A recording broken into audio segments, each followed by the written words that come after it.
They called him the Diesel. Crank up that diesel.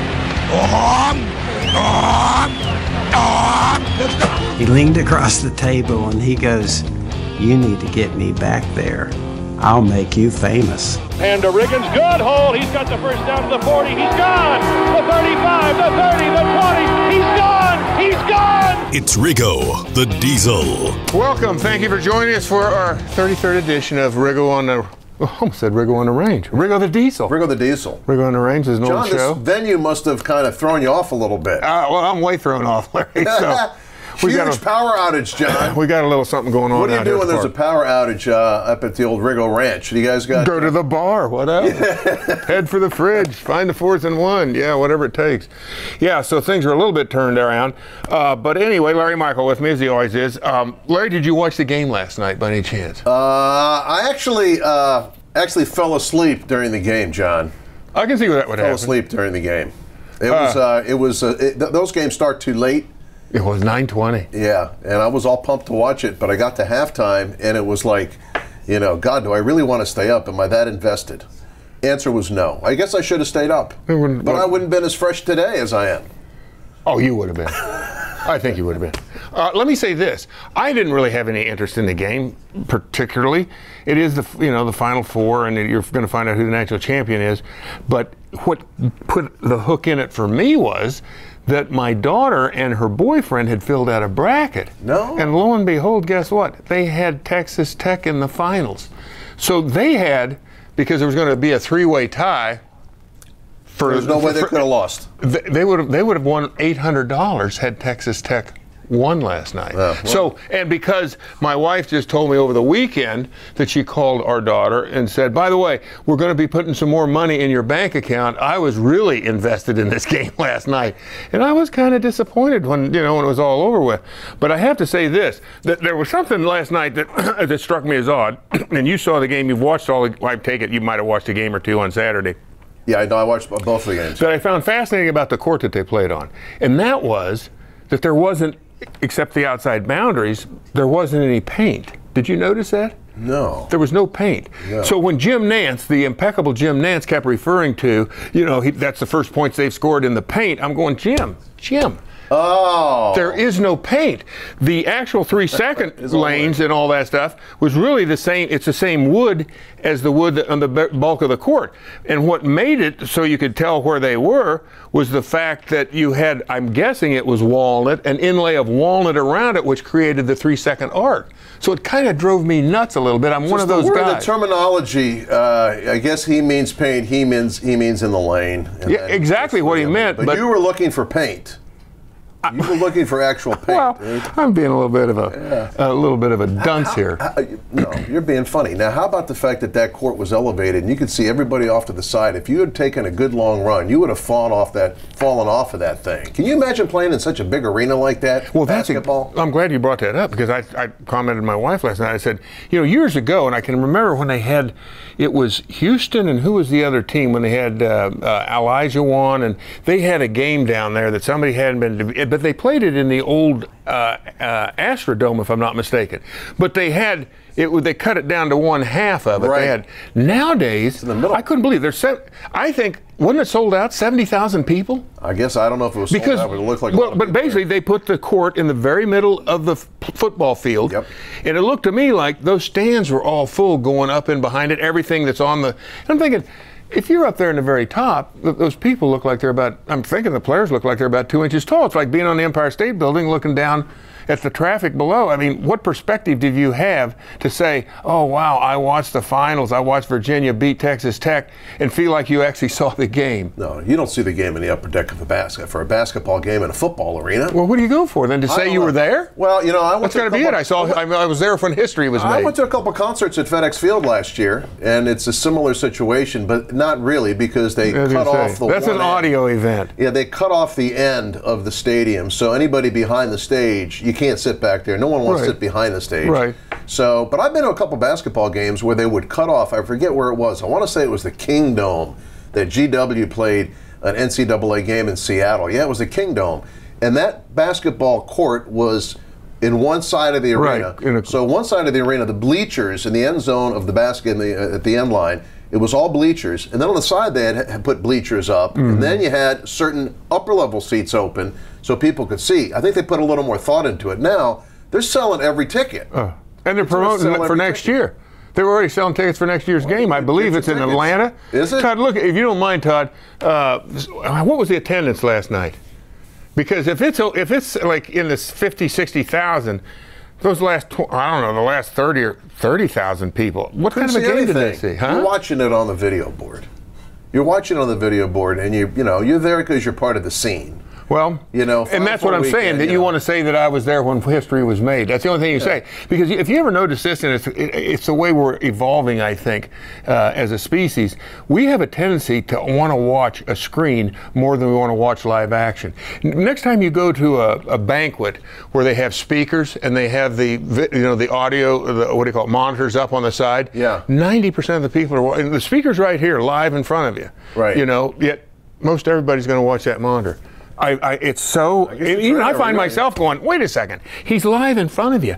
Watch him. Yeah, this may be a little bit better picture because it's blown up and it's bigger, but to me it's like, let's watch the live animal. I don't know. I'm pops when it comes to technology, let's face it. I tell you what, John, just to change the story, going off of yes, please do. A little bit, guess who I ran into today? A guy named Brandon Sheriff. Oh, really? We were going to have Brandon about a month or so ago. He's coming on the show, and Brandon was dressed in camo from head to toe. So what was he? He was getting a cup of coffee. He comes to work in full camo. Now, the off-season program begins next week, right? Next week on Monday. And in the next segment, I want to ask you about that. But we got to get Sheriff on here. And Sheriff is, obviously he's going into the final. Jake, going into the final year of his deal, right? Jake Crane-Schreifels, editor of Redskins.com, is going to make his first appearance on Riggo the Diesel here coming up a little bit later. Trying to have somebody save the show with all the technical problems we've had here today. He might be the man to solve his job, and Larry, I might not see you again. Maybe not. Till preseason. Maybe not. But seeing the Sheriff, I can just think of one thing he had told me is that he, with his first contract, he purchased a lot of land out there in Iowa. And I just think you guys need to get together. He's got the land. He's got, I don't think he's got livestock there, but it sounds as though you guys have a lot in common. He knows what those AI gloves are. The AI glove. Yes. Oh, so he very well may have animals. He probably, unless he's got somebody minding the farm while he's back here, that would be kind of hard to do. But I can see. He rents out, what do you call it? He rents out portions of it? Yeah, he could. Well, yeah, I mean, he could do a little, what do they call it? Sharecropping? Sharecrop. That type of thing. Yeah. That's what I do. But I don't have any animals. What I want to say, this is what's really interesting, because when we were going to have him on the show, I thought, well, I'll do a little homework on Brandon. And it turns out, and I can still see, we used to, when I was a kid, my mom was from Minnesota, we lived in northeast Kansas, and we would drive there once a year, and usually it was around my birthday, the beginning of August, and go up for a week and come home.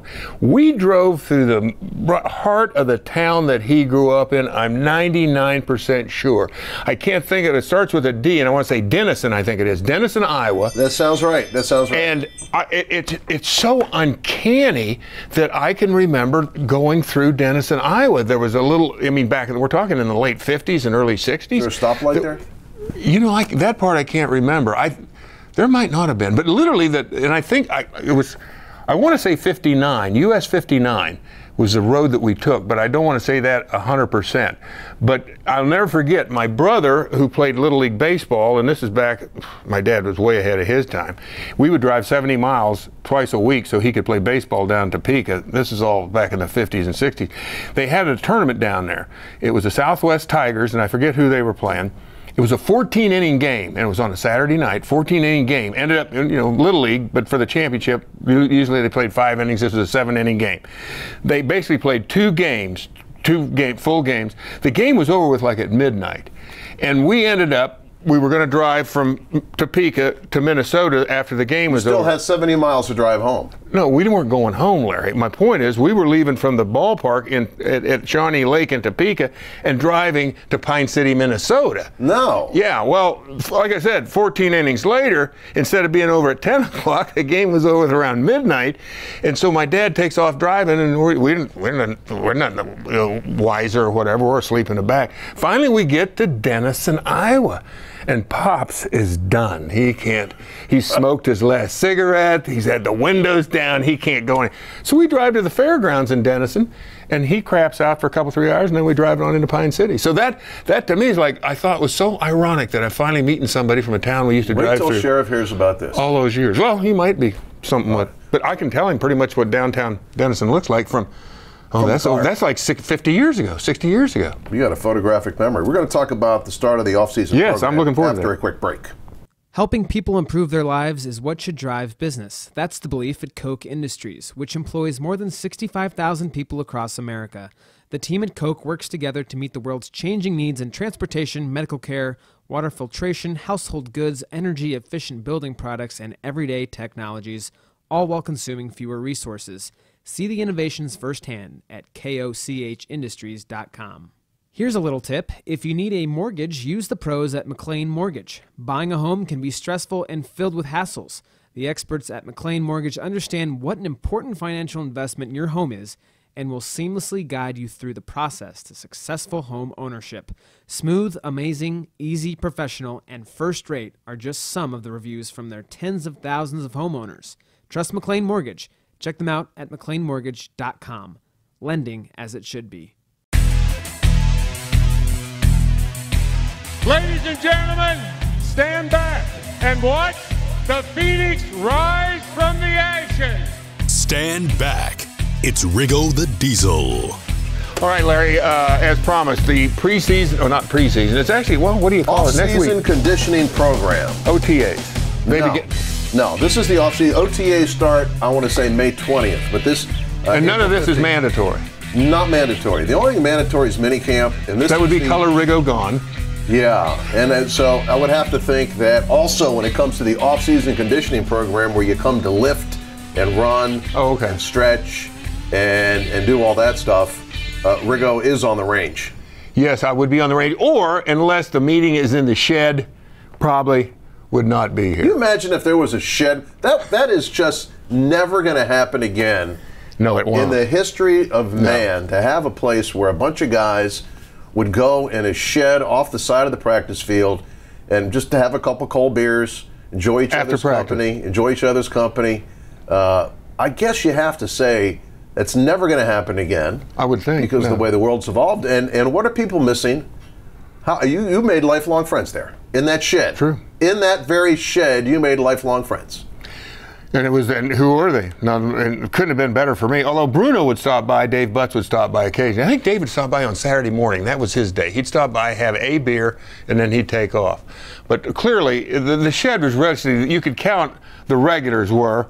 And I think, actually now that I think about it, there must be something to this, Larry. They're the 4 offensive linemen that were there throughout the entire run of the football team in the glorious 80s and the beginning of the 90s where they went to 4 Super Bowls and won 3. Donnie Warren.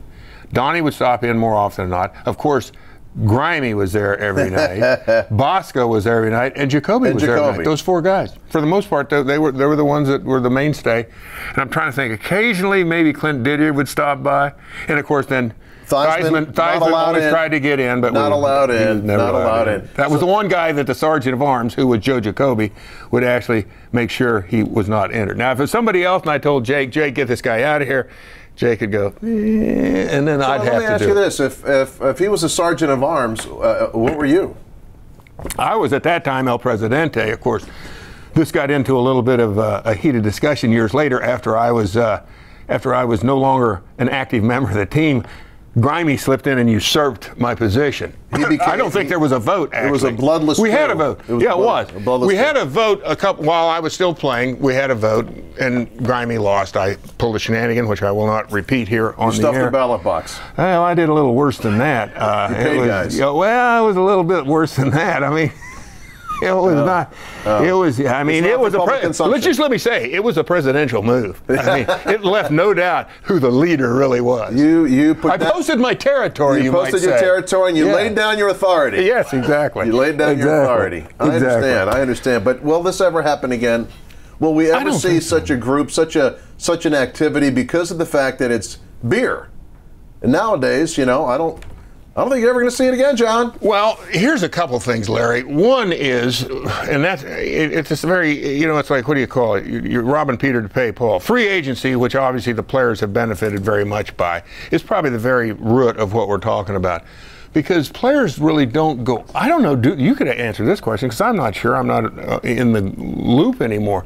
But do they go out collectively anymore? Some guys hang out together, but not as much as in your day. The camaraderie in the There was a story last year, a couple of years, it was 2 years ago with Josh, and he was having events at his house, and by the end of the year, nobody was going. He was trying to get the defense together. So there's been different efforts to try But that's at his house. In other words, they're not out in public. We used to go, Paul Mall, John, Paul Mall, Georgetown. Right. I mean, I used to hear about this stuff, John. I was never part of that group at the time. Todd, neither were you.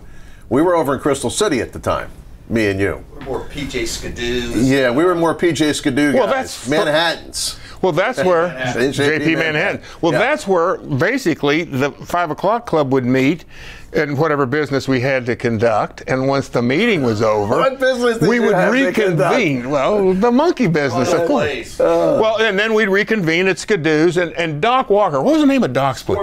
Scoreboard, right there on the corner of 29. Yeah. It's right couple. It used to be a Hooters, right? They tore that down, I think. I became a Hooters. Yes. Yeah, exactly. I was going to say. Scoreboard became a Hooters. But yeah, we would go there, and then who knows how late that could go. You continue to meet? The meeting would go well into the wee hours of the morning sometime. Well, I think we were there to closing once or twice. Who was the most consistent performer in that group in terms of consumption? Oh, man, that's a three-way dog there. Bosco, Grimy, and Jake. I'm telling you, on any given day, on any given day, you don't know which one you'd want to put your money on. Really? Yeah. In terms of numbers? In terms of numbers. I mean, you'd think Jacoby just because of his size. But I've seen Grimy is just like a machine, and don't sell Bosco short. Bosco can knock it back. Let me tell you. Or could. I think Bosco has seen the light now. So to speak. So to speak. Well, back in the day when Jeff Bostic and I were doing post-game shows on WJFK was up on Main Street in Fairfax. It was literally a 3 or 4 minute drive to PJ Skidoo's. So we would go after the post-game show to PJ Skidoo's. 6-1 in terms of consumption. Clearly. 6-1. And I'll never forget it. You usually have two sitting in front of you, right? Yeah. I'll never forget on one occasion, it was a long preseason game. Those games go on forever. It was like a 4-hour game. And we get there at closing time, and they're not going to serve us. But we went down to the basement. The guy, he knew the owner of the place. I think Thomas the guy's brothers. name was Gus. Pip and Steve. Or something. Maybe Steve. I don't know. The guy, he had a walrus mustache. We went down in the basement of PJ Skidoo's, and it was an unfinished basement. It was where all the kegs were. But now they've really made a beautiful special room there, a private room downstairs where we used to. When was the last time you were in there?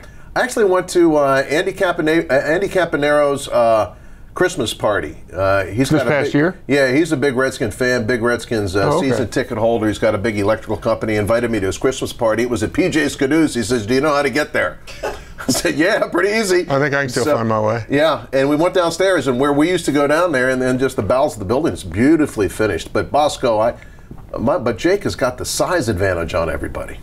He does, but like I said, do not count those other two guys out. They can knock it back with the best of them. And I don't know if they all were in shape, i.e., beer drinking shape. Yeah. And they sat down and said, "All right, let's finally settle this once and for all." I honestly don't know who I'd put my money on. I really don't. I got one question for you before I step aside, and Jake Ring-Schreifels, editor of Redskins.com, is going to step in. When did you start lifting weights? These guys are here Monday. They're going to start lifting.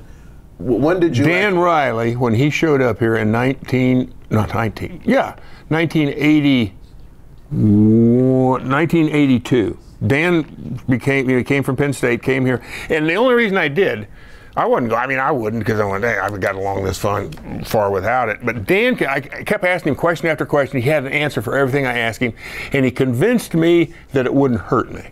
And when he did that, I went, "All right, I'll do it," because Dan's a likable guy, and he had all the answers. And I said, "All right." So I lifted weights 81, 82, 83, 85. I lifted weights for 4 years, tail end of my career. And who knows, it may have prolonged a little bit. I don't know. But I don't think, what I would say is what Dan always told me. It won't hurt you. And I don't think it did. Times have really changed. All right, I'm going to step aside. Okay. After a break, we've got Jake coming in. All right.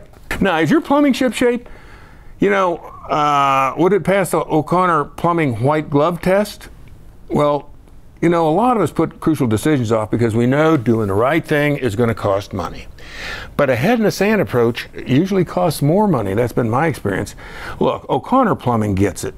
They're going to help you finance all your plumbing needs, which is going to take a lot of stress out of your day. I always say this, if you play with water, you're going to get soaked. And if you do, call O'Connor Plumbing at 1-833-RIGGO-44 and ask about their special financing options. The Times the Money Scratchers from the Virginia Lottery offer excitement multiplied at price points from $1 to $30. From 2 times the money and its top prize of $4,000 to 100 times the money and its top prize of $7 million, these games offer you the chance to win big. The games also feature multipliers, which means the chance to multiply your winnings. Take a second to consider what multiplying the good things in life would mean. Now think about money multiplied. Multiply the good things today by asking about the Times the Money Scratchers at your lottery retailer. Who's bored? Who's broke? And who's back? I wanted to always see the redwoods. I wanted to see the Rocky Mountains. I wanted to see the Painted Desert, the Petrified Forest, the Grand Canyon. That was like the land that I always wanted to go to. John Riggins. All right, welcome back. Jake Kring-Schreifels in for Larry Michael on this last segment with Riggo. And John, I got to ask you about preseason because the schedule is coming out today, this week. It's going to be in the news. 4 games has been the tale for a while now, but right. I'm curious to know, preseason in your age, it was 6 games, right? Yes, it was. Yeah, there's a tremendous difference, I think, today, Jake, between the athlete that comes into training camp, or I should say pre-training camp, really, and the athletes, you know, and I can't, you know, going back even further, I started in 71 was my rookie year. I mean, it pretty much was the same. I think it stayed that way for a long, long time as far as what guys did. Most guys, when camp rolled around, and it started the beginning of July, we'll go back to 1971, what I can speak to, that I actually experienced. It started in, I would guess, probably the 2nd or 3rd week in July. There were 6 preseason games back then. Exhibition games is what they're called. The NFL didn't, that kind of gave it a bad, a pejorative term, exhibition game, like it didn't matter, so they started calling them preseason games. I always kind of go, I like to call them exhibition games. But anyway, most of the guys had off-season jobs back in those days. You know, they were working 40 hours a week. I would dare say that 95%, 90%, I don't know exactly what percentage of the players, nobody worked out in the off season. I don't think they did. Maybe a little bit before training camp, some guys that started doing some running or whatever. Weightlifting was pretty much non-existent back in those days, and that's pretty much true, I would think, even at the college level. I think the Olympics and what was going on over there when our athletes would commingle with athletes from the Russian bloc, or the Soviet bloc, and all the, you know, Eastern European and all that stuff, they were using weights. Of course, they were using steroids as well, and I think that's where a lot of this came back across the Atlantic into this country, and weightlifting started to really catch on, and science got behind it, and athletes, you know, started training that way. But back in my day, I remember at Shea Stadium, where we didn't practice there, we practiced out at Hofstra. Well, regular season we did for a few years, but the weight room was a universal machine. Have you ever seen one of those?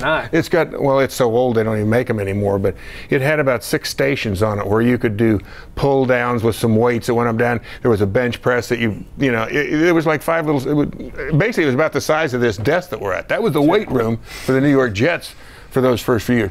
So anyway, you'd come back to camp to get into shape, and it basically took you 6 games, which probably was a good thing because you actually got into football shape.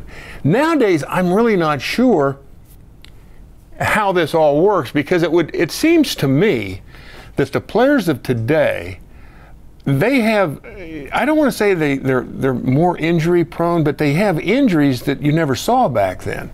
You have a lot of torn labrums. You have a lot of torn, what is it, the thing that knocked out Sheriff this year. Yeah, the biceps. And the torn pecs. bicep. Yeah. And the thing most of all that I notice with contemporary players is they cramp. Constantly cramp. I don't ever remember, well, myself, I never cramped during a football game that I ever recall. And certainly, therefore, would never had an IV at halftime or had to been taken in.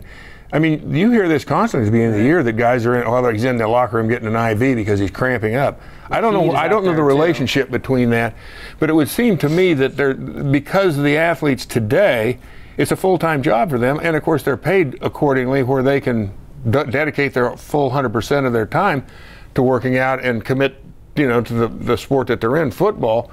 It makes you wonder, being what it is, that if it's, if they're maybe going about it wrong. But then again, enter the NFLPA and the very things that they've basically taken out, which is, it's almost, I don't want to say, it's almost kind of like flag football in a way, at least certainly leading up to the first game of the regular season, not the preseason. Obviously, there's rookies out there trying to make the team, but I would say that it's a whole different critter nowadays. Well, I can't imagine when you're a player and you're consciously thinking, I'm not going to go 100% in this game, that really does you any good in terms of injuries. Because when you're not completely, fully, mentally, and physically involved, that leads to more injuries, wouldn't it? Yeah. I think short of actually signifying to the other team that you are going yellow belly and I am not, you run at somebody and go, I'm not going to hit, and short of doing that, right. I mean, if you're going to try and create the illusion that you're really out there getting after it, but you're not, you're holding back,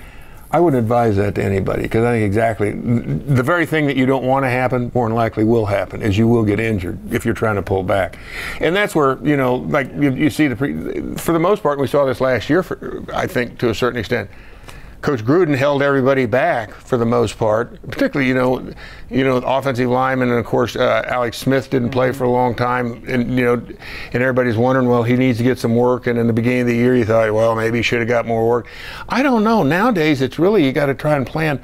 I would say the teams, and this might not necessarily be true, but really managing your team's health is every bit as important, I would say, as managing exactly the X's and O's that you have to do in your team meetings. And clearly, it's a difficult job to keep track of. And you also look at wide receiver Cam Sims, for instance.